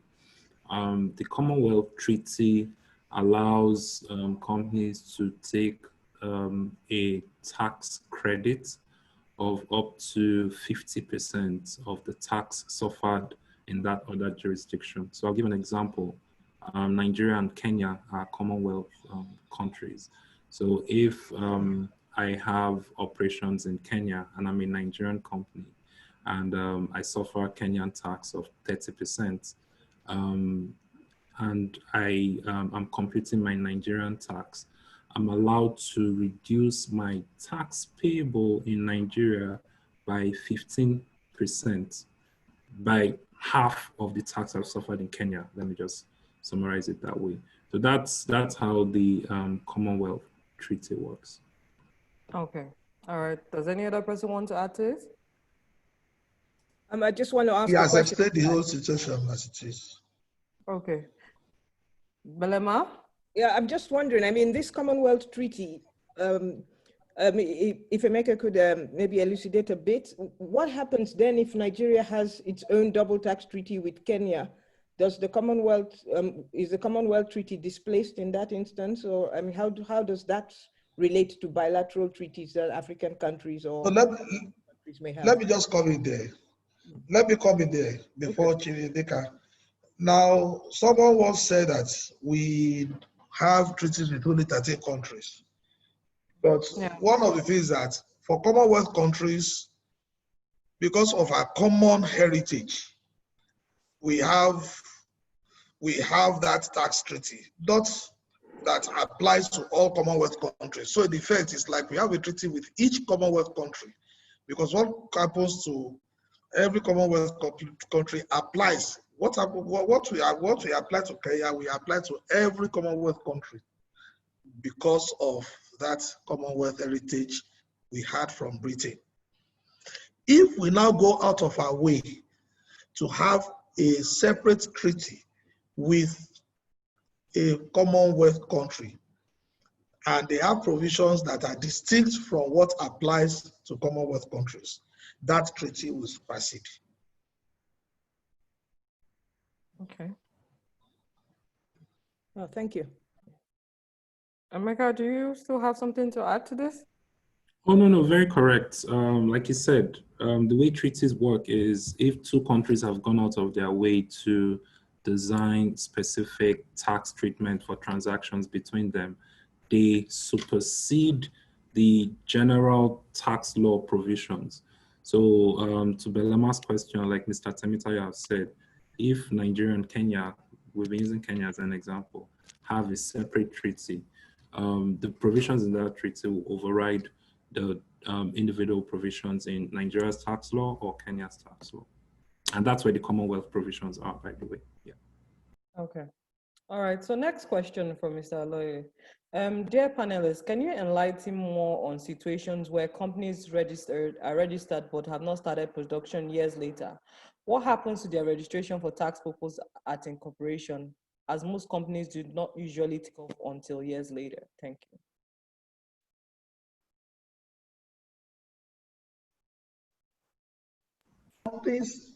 Companies, the tax law says a company that registers should within 18 months register for tax, after which appropriate penalties are payable. In Nigeria, what we have noticed is that a lot of people do not often bear this in mind. And it is one of the things that the CACFRS initiative of giving you your team on a corporation wants to address. Is part of what it wants to address. Because once you know you have registered as a limited liability company, you have also registered with us. And you have to bear in mind that the process of filing, because once you register with us, that's 18 months difference that you need to physically come and register with us has been taken care of. But it behoves on you. You still have a duty to tell us whether you are in business or you are not. Okay. Okay. So, Yeah. sorry, I need to follow up on Mrs. Temitayo. So how exactly do these companies actually tell you if they're still in business or they're not, if they're actually generating revenue? I don't know if the bank has any synergy with FIRS in remitting this, or how does it work exactly? Mr. Temitayo? Okay, I think we lost him. I think Toyin wants to go. Okay. Yeah. So what we've seen is that most people just register companies for registering sake and they leave it there, not knowing that liabilities start accruing the moment you register your company. So I think there has to be a form of education also to the general populace for them to understand the implication of registering a company, right? So also to answer your question to Mr. Temitayo, you were like, how do they tell FRS if they have started operating or not? First of all, one of the key evidence I know they look out for is your bank statements. Okay. Your bank statement is a way to evidence if you've commenced business or not. Definitely, if you've not commenced business, that means your threshold it's zero. It's not up to 25 million. So all the benefits accrued to businesses that have, so you're not paying taxes, but however, you have the responsibility to still inform FRS at the end of your accounting period. You're submitting a nil report, you know, that shows that you've not commenced business. You will attach your empty bank statement to it. And by so doing, you don't get to accrue the liabilities relating to penalties and interest for non-filing. So there has to be some form of education also to individuals or the general populace that you can't, if you're not ready to do business, don't register that company yet. And actually that's the way it works abroad. In UAE, for example, I had someone that registered a company there, and for some reason, the person thought that he or she was in Nigeria. So the person just left, and 6 months after, they were calling the person that if you don't start business, if we don't see staff in your company, we are going to revoke the registration. So that's the way it works around the world. Okay, thank you for that, Tony. Thank you. Emeka, would you like to add something to this? Oh yeah, well, I mean, Tony has said it all, but I'll just add one or two comments. So when you start a business, you should, like Mr. Temitayo said, file a tax return within a certain timeline.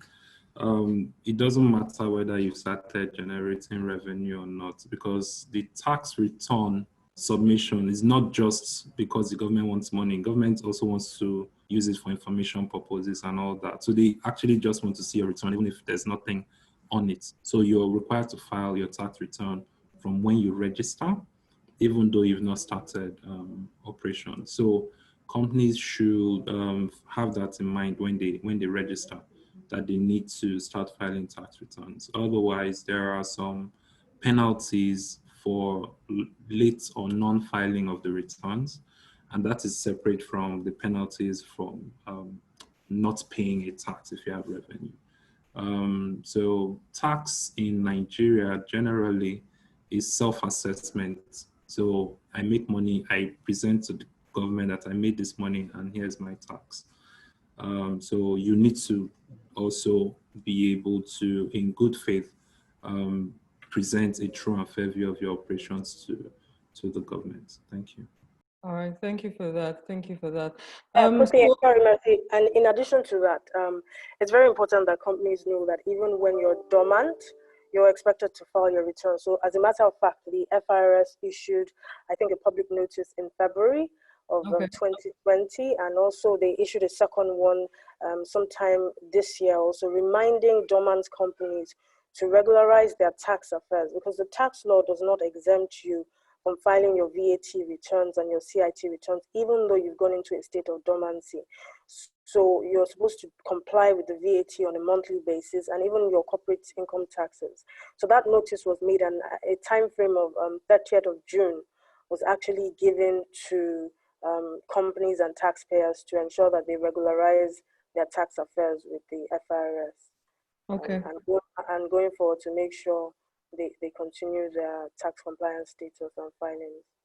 Okay, I'm hearing a lot of conversation or a lot of talk on awareness, basically. I think we need to work more. Mr. Temitayo, I think, I don't know, what other way can the FRS actually communicate whatever, should I say memos or whatever they need the audience to know? What other ways can they communicate it to us? Because it seems like there is a gap in the flow of information. Right, these are experts who are in their field. Of course, they would know about all these things. But then people out there, we don't know these things. I work in an organization, and unless I am deliberately looking for this information, I don't see it. Right? Unless I go ask somebody who's an expert or something, we don't really see it. So how well, or how can the FIRS actually help in the flow of information? Right, from you guys to the people registering companies, and also for people that would definitely register companies in the future? Okay, let me start from where the last speaker stopped. I want to put this out into the space where you know you are dormant. Yeah. Yes, you still have to file. But if you give us a letter telling us that you are dormant, sanctions will not apply. You know, look, in Nigeria, Nigerians basically do not do the necessary things. We take a lot of things for granted. Just do us a letter, I am dormant. You can even tell us for the next period of 6 months, my company is not going to receive any income. It works with us. We are also human beings out on this side of the table. Just give us that letter, that is one. Two, on the issue of people not being aware of a lot of things, it is debatable. But like I told a taxpayer that came to my office the other day, I said, when you see anything FRS in the newspaper and you see Federal Revenue Service, what do you do? He told me straight, I will frown and I will refuse to read it because I'm already annoyed. It's a psychological thing. It's a psychological thing. I have seen it for more than 20-something years. When people see it, one of the things I do, I make a PDF of our adverts and I send it to my school group chats, my friends, my colleagues. It is only those who are practicing accounting or taxation that will text me back and acknowledge. What I said to some of my friends, what they say is, Orebajo, why are you disturbing me with this? And I would not ask, have you read it? He said no, when I saw Federal Revenue Service. So it's a psychological thing, and it stems from the fact that people don't really want to pay taxes. What we are not trying to do, you see, the world is advancing, and now I think what we should be doing is go on Twitter, go on online media and do more. We are already doing that, but maybe we need to do more on online media. But if you look at the formal channels of communications, we are already there. But I know we are working on getting down to the online media. But I'm going to tell you, the same thing will happen. People will see it and they'll say, oh, this tax people again, and they take their eyes off it. I won't read what is there. It's all about psychology. But from my end, I also think that another way we could make advocacy easier and make people actually listen is actually by working with organizations that deal with a lot of entrepreneurs. The hubs, for instance, and enterprise support organizations, right? So Work and Connect. We do that. It's part of why I'm here too. Yeah. Yes. I'm happy you're here. I have given talks in so many places, in so many organizations, and we do that. We do that a lot, and we always encourage it. Okay. So moving forward, we'll be inviting you to all our incubation programs and all of that so you can talk to startups about taxation. Thank you.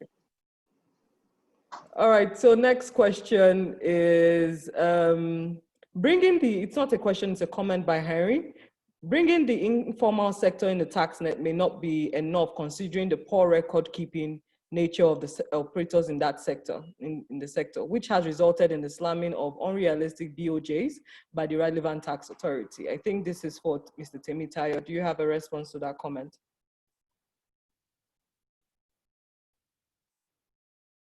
Mr. Temitayo. Can I hear that question again? It was frozen when you were speaking. Okay, it's not a question, it's a comment. He said, Mr. Henry says, bringing the informal sector into the tax net may not be really enough considering the poor record-keeping nature of operators in the sector, which has resulted in the slamming of unrealistic BOJs by the relevant tax authority. Well, we cannot eat our cake and have it. We must tax people one way or the other. What some people feel is unrealistic may be realistic to some people. And if you want to prove to the tax authorities that the BOJ is unrealistic, prepare your accounts. And I always tell people, the so-called informal sector, they keep accurate records. They keep accurate records or else they'll be out of business. Anybody that is a business that does not keep accurate records will lose that business. Go and ask you lose that business. You must keep accurate records. And so if you want to defend any unrealistic BOG, keep the record and let the tax authorities see it. Because the tax law does not recognize you're not keeping records. You are duty bound by the tax law to keep records. Okay. All right. Thank you. He also has another comment. A lot of awareness, advisory and education needs to be done by the tax authority on the importance of record keeping. A follow-up to what you just said and the convincing reason to pay tax, basically. Now, next question is by Mrs. Fatima Ahmed. I noticed that in most countries that has high tax actually increases the productivity level of their citizens before increasing tax, e.g. Saudi Arabia.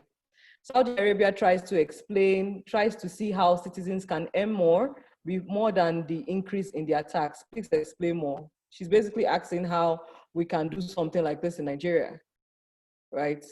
How can citizens earn more can we see how citizens earn more before increasing tax in Nigeria, just like it's done in Saudi Arabia? Okay, so hi, thank you for that question, if I can come in. I think what Nigeria is trying to do is also align with global best practice of doing progressive taxation. So if you look at the introductions with the Finance Act and the progressive tax rates, you would see that it's only companies that are earning above 100 million that will now be taxed at 30%. So what has happened is the equity in taxation, which is to say, if you earn more, you pay more. So it's now progressive. So at least if you have a 0 to 25 million turnover, you'll be paying no corporate income taxes. The same thing with VAT also. So that has been replicated with VAT. The same is obtainable with personal income tax payee, where it's a graduated scale. So you don't just have a flat rate, it graduates up. So what the government is trying to do there is to ensure that the taxing bands are higher at the higher income levels. Okay. Okay, thank you. All right, so Mr. Ademola Oluwatobi said, I'm just an employed box. Okay, that he's just a busser to his school, that his question is, in this present occurring situation, are teachers supposed to pay their tax in full, despite the fact that they are paid 40% salary? In this situation where teachers are not actually getting money and all of that, is it compulsory that they're supposed to pay their tax in full, despite the fact that they are paid 40% salary? Their tax will be based on what they're receiving at the moment. So if it is 40%, that's what you're receiving, that's what you're earning at the moment. So their tax has to be recalculated, to reflect the 40% that has been received by the teachers right now. They didn't give tax holiday. FRS or State Inland Revenue Service has not given tax holiday to any individual. So yes, you still have to pay your tax, even though it's 40%. And I know it is not sufficient, because that's what you're about to say. And just to buttress what Mr. Timidayo said, he said it's psychology, like Nigerians are in the state of mind of, I don't want to pay tax, so stop disturbing me.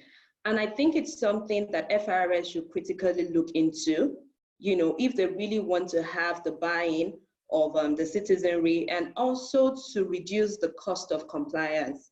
They have to find a way, to make Nigerians understand the reason to pay tax, to make them feel more comfortable paying taxes.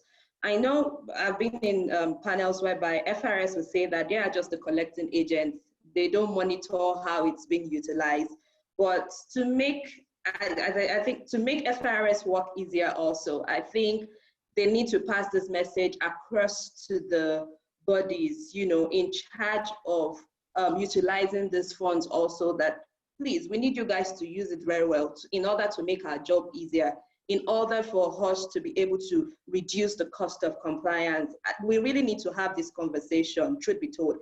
We deal with taxpayers on a daily basis, and it's always war. Right now, we are still fighting with one. And the taxpayer keeps saying that this is COVID, I don't have any money, I'm not paying, but however, is actually guilty. And that's what the law says. We need to make the citizenry see the need, the importance, beyond it being a civil duty, beyond it being mandatory. We need to we need to bring them to a state whereby they voluntarily buy into the idea of paying taxes. And trust me, most of the issues we are just talking about now would not even come to play. Okay, thank you very much, Toyin. Thank you for that. Okay, so we have 2 more questions and we'll wrap up. Dear panelists, what happens in a case where a company has been filing before it's granted pioneer status, especially if the company has made remittance? So if you've been filing before you were granted pioneer status and then you're granted pioneer status, at the point where you're granted pioneer status, you have something called a tax holiday. And during that period, your taxes are exempted from corporate income tax, and you would only be required to just file your returns to the FRS showing your nil position. Okay. Mr. Temitayo says on that question, pioneer status does not confer on taxpayer the right not to file, like she has said now. A company granted pioneer status must continue to file. The office in which the filing is done may change. So that's what he said. So our last question for this session, regarding the implementation of the Finance Act, I don't believe it's fully implemented. For example, companies below 25 million threshold are still required to pay education tax. Please, why is this so? The Tertiary Education Trust Fund Act states that accessible profit of a company shall be ascertained in a manner specific in the Company Income Tax Act.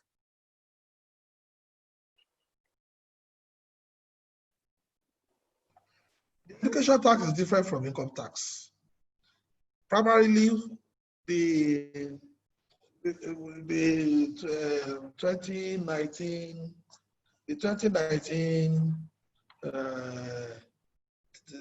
Finance Act is about income and VAT.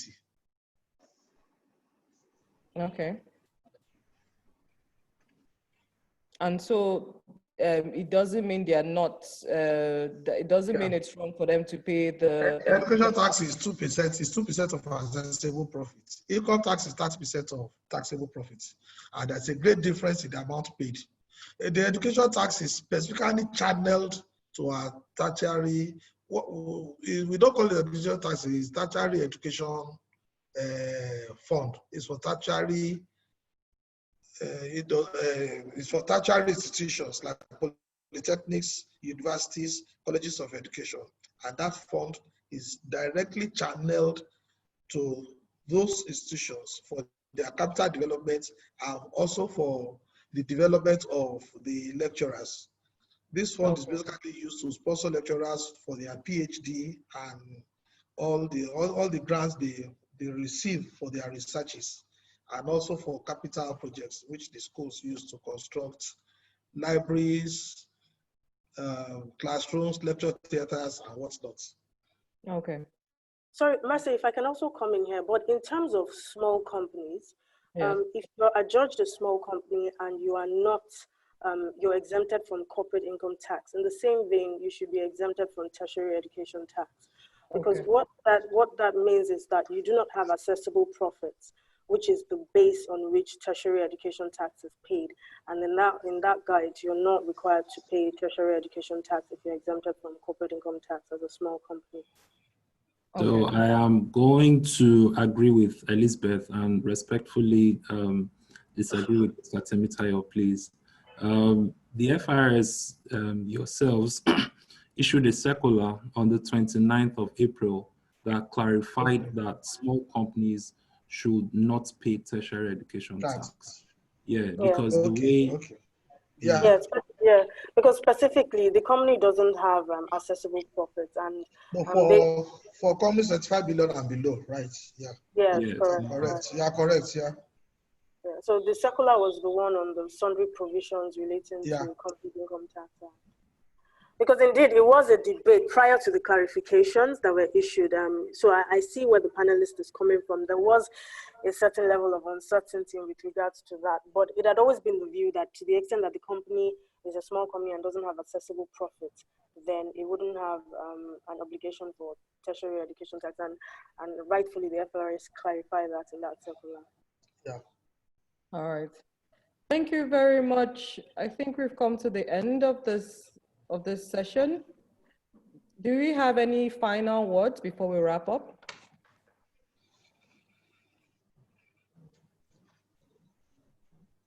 Belema, you started. Would you like to? I thank you all for your no, none from me. and your comments. Okay. All right, Mr. Timitayo. Yeah, I thank everyone for your comments, and anytime you feel like invite me, I'm welcome. Okay, thank you. Thank you for that offer. All right. Toyin, would you like to say something? Thank you to all the panelists. I've learned one or two things just listening to you. Belema, thank you. Elizabeth, Emeka, thank you. And to FIRS, on behalf of taxpayers, we really want to pay our tax. We just want to see it as fair and equitable, and we want to be able to pay it, you know, the easiest way possible. And you're already on that path. So we look forward to the improvements and the implementation. Thank you very much. All right, thank you, Toyin. Emeka? Yeah, I mean, everything has been said. I just want to also thank everybody. Nigeria is currently 131 in the World Bank's ease of doing business. Business. We were one of the highest movers recently. We moved 15 places from 146. It is hoped that, you know, we keep going in this right direction. Like we've said, things like the Finance Act, things like some VAT exemptions, and the CAC. Okay. Lost Emeka there. Elizabeth, would you like to go on before he reconnects? Okay, I just want to say thank you to Connect Lab for bringing this together. It's a very good initiative. It's actually apt for the times that we're in. Taxation is obviously at the forefront with everything that is going on with the pandemic, the reduction in the oil prices, fiscal frameworks are very important for developing economies at this point in time. So I think it's a good opportunity for all stakeholders, the taxpayers, the administrators of the tax, and the tax consultants all come together to partner to ensure that taxation is done in a just and equitable manner, to ensure that it achieves the purpose without being a burden or a punishment to the taxpayers. At the end of the day, Nigeria is a great country, and the things that could come out of Nigeria, if everybody does its part, is unparalleled, because we're blessed with so much resources. But it's all about everybody doing their own parts. The taxpayers fulfilling their civic obligations, the taxman also ensuring that taxes are done in a clear manner that will engender the trust of the populace. So I think if we all put hands on deck, Nigeria has the opportunity to flourish and to ensure that tax administration is something that can be obtainable as it is in the West in Nigeria. So thank you very much for this opportunity. Thank you very much for joining in. Could I just jump in here? Just wanted to say something. Thank you to everyone. It was a great pleasure to be here. And I just wanted, again, I did introduce my organization at the beginning, and we are IBFD. We're a not-for-profit organization. Our main job is really to educate on international tax issues. So of course, receiving this invitation was a great opportunity to come. And I just want to advise and encourage you all, please come to our website. If there is any way that IBFD can assist you, we will be happy to do that. Feel free to contact me directly if there's any way I can help, or my organization. We have a strong vision for Africa, and we'll be happy to assist in any way possible. Thanks again for the opportunity. All right. So Emeka, we lost you there. Yeah, I'm so sorry. I don't know at what point. Start all over, please. Okay. Well, I was just saying that, you know, we moved 15 places last year from 146 to 131st out of about 190 countries measured by the World Bank in its ease of doing business guidelines. Now, with many of the recent changes, you know, the introduction of the Finance Act, some of the palliatives, some of the VAT exemptions, and, you know, the requirement that companies, when they register, do not need to go to the FIRS separately to obtain TINs. And many of these things, we hope that it will make Nigeria more attractive, you know, for local and foreign investors to come into Nigeria, and hopefully we'll move from 131st to being maybe top 50 at some point in the future. Okay. All right. Thank you, everyone. So my name again is Mercy Olorunfemi. I am the program manager, Work and Connect Lab. Work and Connect is the parent body or the parent organization of Connect Lab. Is an enterprise organization situated in Abuja, created for the future of work and business. Connect Lab is the innovation lab that basically creates things like this. So policy conversation, advocacy, entrepreneurship development, and TVET programs, basically.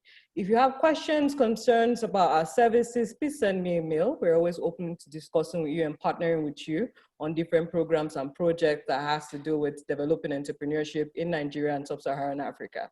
So thank you very much for joining in. I wish you all a pleasant afternoon. Take care. Thank you. Thanks a lot. Okay. Thank you. Bye-bye. Thank you. Bye-bye.